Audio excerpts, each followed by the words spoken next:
केंद्रीय मंत्री रक्षा खडसेंच्या मुलीची टवाळखोरांकडून छेडछाड, कोथळी गावातील यात्रेदरम्यान धक्कादायक प्रकार, रक्षा खडसेंकडून पोलिसात तक्रार। घडलेला प्रकार दुर्दैवी, टवाळखोरांना धाक राहिलेला नाही। केंद्रीय मंत्र्यांच्या मुलीची छेडछाड काढली जाते तर सामान्य मुलींचं काय? एकनाथ खडसेंची प्रतिक्रिया।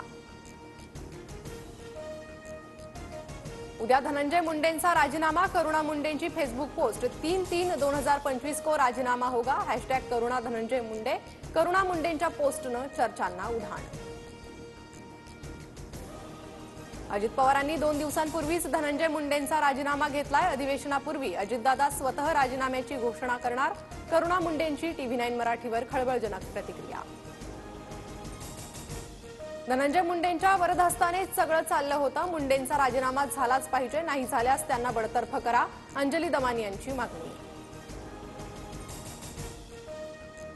वाल्मिक कराड कैदेत असलेल्या बीड कारागृहातील सीसीटीव्ही बंद, जेलमधील महत्त्वाच्या ठिकाणांचे आणि बराकमधील कॅमेरे बंद, कारागृह अधीक्षकांच्या एका पत्रातून समोर।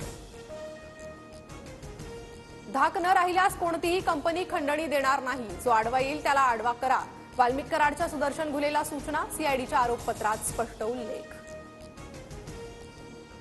वाल्मिक कराड हाच देशमुख यांच्या हत्येचा मुख्य सूत्रधार, आरोपपत्रात स्पष्ट उल्लेख। मारहाणीचा पुरावा असणारा व्हिडिओही सीआयडीच्या हाती।